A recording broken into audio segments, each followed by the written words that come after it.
दुनिया के सबसे दुर्लभ और बेशकीमती हीरे कोहिनूर की ब्रिटेन की महारानी के मुकुट तक पहुंचने की दास्तां महाभारत के कुरुक्षेत्र से लेकर गोलकुंडा के गरीब मजदूर की कुटिया तक फैली हुई है। ब्रिटेन की महारानी के ताज में जड़ा और दुनिया के अनेक बादशाहों के दिलों को ललचाने की क्षमता रखने वाला अनोखा कोहिनूर दुनिया में आखिर कहां से आया।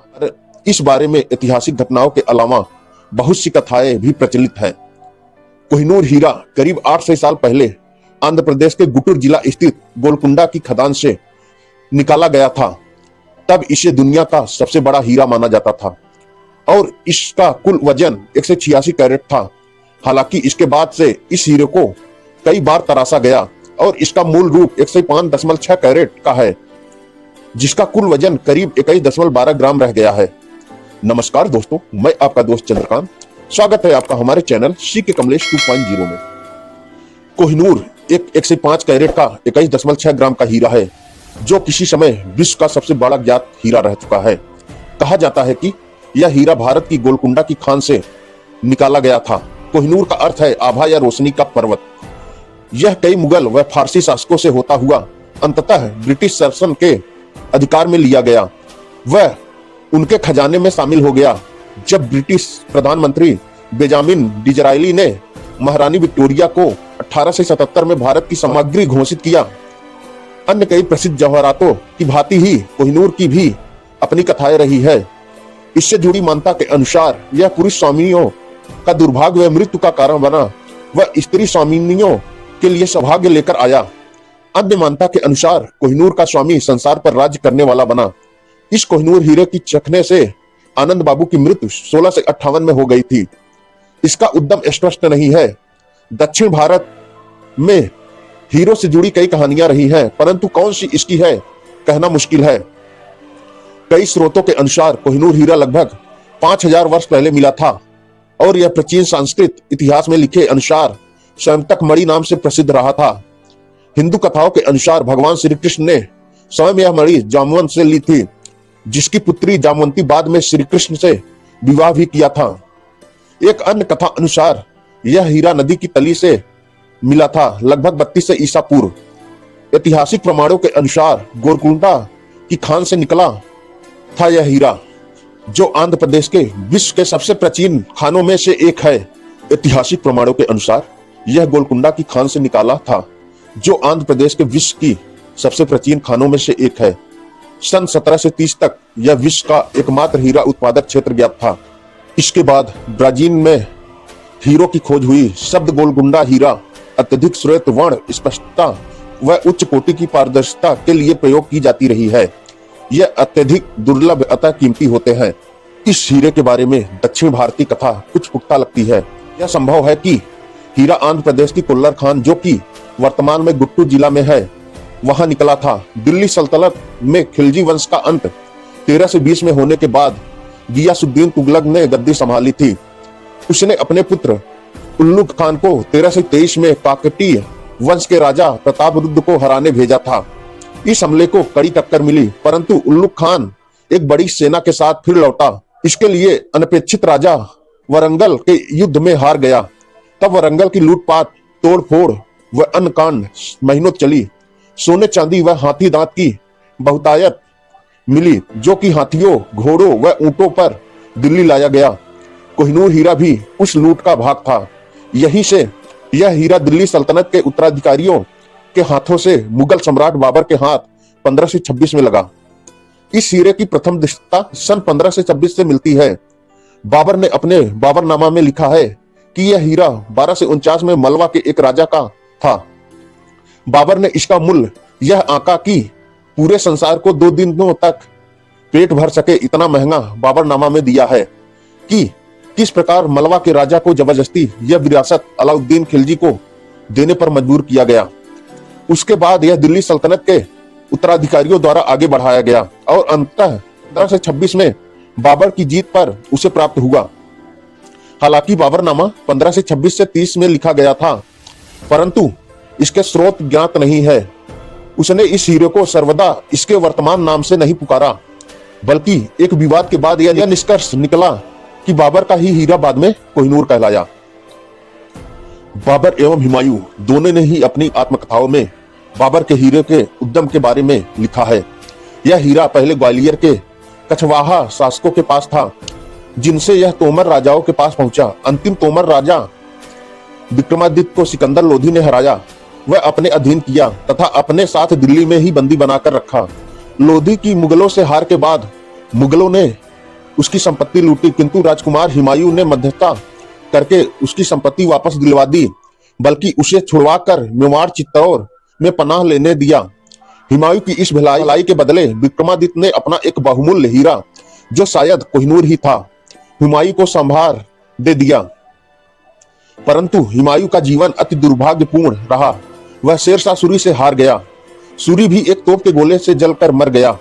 उसका पुत्र व उत्तराधिकारी जलाल खान अपने साले द्वारा हत्या को प्राप्त हुआ। उस साले को भी उसके एक मंत्री ने तख्ता पलट कर हटा दिया। वह मंत्री भी एक युद्ध को जीतते जीतते आंख में चोट लग जाने के कारण हार गया। वह वत्सलत खो बैठा। हुमायूं के पुत्र अकबर ने यह रत्न कभी अपने पास नहीं रखा, जो कि बाद में सीधे शाहजहां के खजाने में ही पहुंचा। शाहजहां भी अपने बेटे औरंगजेब द्वारा तख्ता पलट कर बंदी बनाया गया, जिसने अपने अधीन भाइयों की हत्या की थी। काफी समय तक यह सम्राटों की रत्नों में शामिल था। शाहजहां ने कोहिनूर को अपने प्रसिद्ध मायूर सिंहासन में जड़वाया। उसके पुत्र औरंगजेब ने अपने पिता को कैद करके आगरा के किले में रखा। यह भी कथा है कि उसने कोहिनूर को खिड़की के पास इस तरह रखा कि उसके अंदर शाहजहां को उसमें ताजमहल का प्रतिबिंब दिखाई दे। कोहिनूर मुगलों के पास 1739 में हुए ईरानी शासक नादिर शाह के आक्रमण तक ही रहा। उसने आगरा व दिल्ली में भयंकर लूटपाट की। वह मायूर सिंहासन सहित कोहिनूर व अगाध संपत्ति फारस लूट कर ले गया। इस हीरे को प्राप्त करने पर ही नादिर शाह के मुख से अचानक निकल पड़ा कोह-ई-नूर, जिससे इसको अपना वर्तमान नाम मिला। 1739 से पूर्व इस नाम का कोई भी संदर्भ ज्ञात नहीं है। कोहिनूर का मूल्यांकन नादिर शाह की एक कथा से मिलता है। उसकी रानी ने कहा था कि यदि कोई शक्तिशाली मानव 5 पत्थरों को चारों दिशाओं व ऊपर की ओर पूरी शक्ति सहित फेंके, तो उसके बीच का खाली स्थान यदि सुवर्ण व रत्नों मात्र से ही भरा जाए, उसके बराबर इसकी कीमत होगी। सन 1747 में नादिर शाह की हत्या के बाद यह अफगानिस्तान के अहमद शाह अब्दाली के हाथों में पहुंचा। 1730 में शुजा शाह अफगानिस्तान का तत्कालीन पदच्युत शासक किसी तरह कोहिनूर के साथ बच निकला। वह पंजाब पहुंचा। वह वहां के महाराजा रंजीत सिंह को यह हीरा भेंट किया। इसके बदले स्वरूप रंजीत सिंह ने ईस्ट इंडिया कंपनी को अपनी टुकड़ियों अफगानिस्तान भेजकर अफगान गद्दी जीतकर शाह शुजा को वापस दिलाने के लिए तैयार कर लिया था। रंजीत सिंह ने स्वयं को पंजाब का महाराजा घोषित किया था। 1839 में अपनी मृत्युशैया पर उसने अपनी वसीयत में कोहिनूर को पूरी उड़ीसा प्रसिद्ध श्री जगन्नाथ मंदिर को दान देने को लिखा था, किंतु उसके अंतिम शब्दों के बारे में विवाद उठा और अंततः वह पूरे न हो सके। 29 मार्च 1849 को लाहौर के किले पर ब्रिटिश ध्वज फहराया। इस तरह पंजाब ब्रिटिश भारत का भाग घोषित हुआ। लाहौर संधि का एक महत्वपूर्ण अंग कोह-ई-नूर नामक रत्न, जो शाह शुजा उल मुल्क से महाराजा रणजीत सिंह द्वारा लिया गया था, लाहौर के महाराजा द्वारा इंग्लैंड की महारानी को सौंपा जाएगा। इस संधि का प्रभारी गवर्नर जनरल थे लॉर्ड डहजौली, जिनकी कोहिनूर अर्जन की चाह इस संधि के मुख्य कारणों में से एक थी। इसके भारत में कार्य सदा ही विवादग्रस्त रहे। वह कोहिनूर अर्जन का कृत्य बहुत ही ब्रिटिश टीकाकारों द्वारा आलोचित किया गया। हालांकि कुछ ने यह भी प्रस्ताव दिया कि हीरे को रानी को सीधे भेंट किया जाना चाहिए था, बजाय छीने जाने के, किंतु डहलौजी ने इसे युद्ध का मुनाफा समझा। वह उसी प्रकार सहेजा। बाद में डहलौजी ने 1851 में महाराजा रणजीत सिंह के उत्तराधिकारी दिलीप सिंह द्वारा महारानी विक्टोरिया को भेंट किए जाने के प्रबंध किए। 13 वर्षीय दिलीप ने इंग्लैंड की यात्रा की। वह उन्हें भेंट किया। यह भेंट किसी रत्न को युद्ध के माल के रूप में स्थानांतरण किए जाने की अंतिम दृष्टता था। 1851 में लंदन के हाइड पार्क में एक विशाल प्रदर्शनी में ब्रिटिश जनता को इसे दिखाया गया। इसके बाद रत्न के कटाव में कुछ बदलाव हुए, जिनसे वह और सुंदर प्रतीत होने लगा। 1852 में विक्टोरिया के पति प्रिंस अल्बर्ट की उपस्थिति में हीरे को पुनः तराशा गया।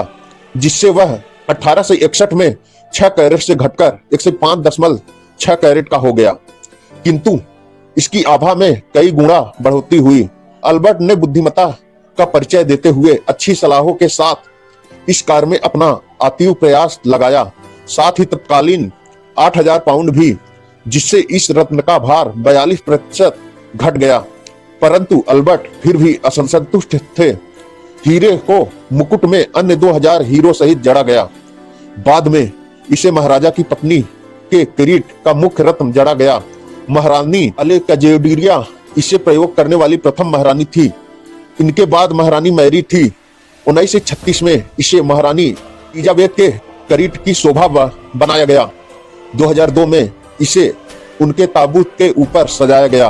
दुनिया के सबसे दुर्लभ और बेशकीमती हीरे कोहिनूर की ब्रिटेन की महारानी के मुकुट तक पहुंचने की दास्तां महाभारत के कुरुक्षेत्र से लेकर गोलकुंडा के गरीब मजदूर की कुटिया तक फैली हुई है। ब्रिटेन की महारानी के ताज में जड़ा और दुनिया के अनेक बादशाहों के दिलों को ललचाने की क्षमता रखने वाला अनोखा कोहिनूर दुनिया में आखिर कहां से आया, इस बारे में ऐतिहासिक घटनाओं के अलावा बहुत सी कथाएं और किंवदंतियां भी प्रचलित हैं। यह हीरा अनेक युद्धों, साजिशों और लालच, रक्तपात और जय पराजय का साक्षी रहा है। सन 1911 में कोहिनूर महारानी मैरी के सरताज में जड़ा गया और आज भी उसी ताज में है। इसे लंदन स्थित टावर ऑफ लंदन संग्रहालय में नुमाइश के लिए रखा गया है। जब ब्रिटिश शाही परिवार के हाथों में कोह-ए-नूर हीरा आया तो इसका वजन 186 कैरेट 37 ग्राम था। प्रिंस अल्बर्ट ने बहुत अच्छी प्रतिष्ठा के साथ एक डायमंड कटर की खोज की और नीदरलैंड का नेतृत्व किया, और जहां उन्होंने एक निश्चित श्री कैरेट को हीरो को काटने का मिशन दिया, जिसने इसे काटने का मुश्किल काम शुरू किया। श्री कैरेट ने हीरे पर 38 दिन काम किया। हीरे को एक अंडाकार आकार में काटा गया और वजन अपने वर्तमान स्वरूप में कम हो गया और 108.93 कैरेट का वजन था। प्रत्यक्षदर्शियों के अनुसार प्रिंस अल्बर्ट कटिंग के काम से संतुष्ट नहीं थे, क्योंकि हीरा पहले जितना चमकता नहीं था। इस हीरे की लंबी कथा के बाद कई देश इस पर अपना दावा जताते रहे हैं। 1976 में पाकिस्तान के प्रधानमंत्री जुल्फिकार अली भुट्टो ने ब्रिटिश प्रधानमंत्री जिम कैलेगन को पाकिस्तान को वापस करने का अनुरोध किया, जिसे उन्होंने नम्र नहीं में उत्तर दिया। अन्य दावा भारत ने किया था एवं अफगानिस्तान की तालिबान शासन ने व ईरान ने। फिलहाल इसे भारत वापस लाने की कोशिश जारी की गई है। आजादी के फौरन बाद भारत ने कई बार कोहिनूर पर अपना मालिकाना हक जताया। महाराजा दिलीप सिंह की बेटी कैथरीना की सन 1942 में मृत्यु हो गई थी, जो कोहिनूर के भारतीय दावे के संबंध में ठोस दलीलें दे सकती थी। भारत की गोलकुंडा की खानों से कोहिनूर के अलावा भी दुनिया के कई बेशकीमती हीरे निकले, जिसमें great Mughal, Orlov, Agra diamond, Ahmedabad diamond, briolette of India जैसे न जाने कितने ऐसे हीरे हैं जो कोहिनूर जितने ही बेशकीमती हैं। आशा करते हैं कि आज का वीडियो आपको बहुत अच्छा लगा होगा। अच्छा लगा हो तो वीडियो को लाइक करें, चैनल को सब्सक्राइब करें और वीडियो को शेयर करना मत भूलिएगा। मिलते हैं फिर किसी नेक्स्ट वीडियो में। तब तक के लिए नमस्कार दोस्तों।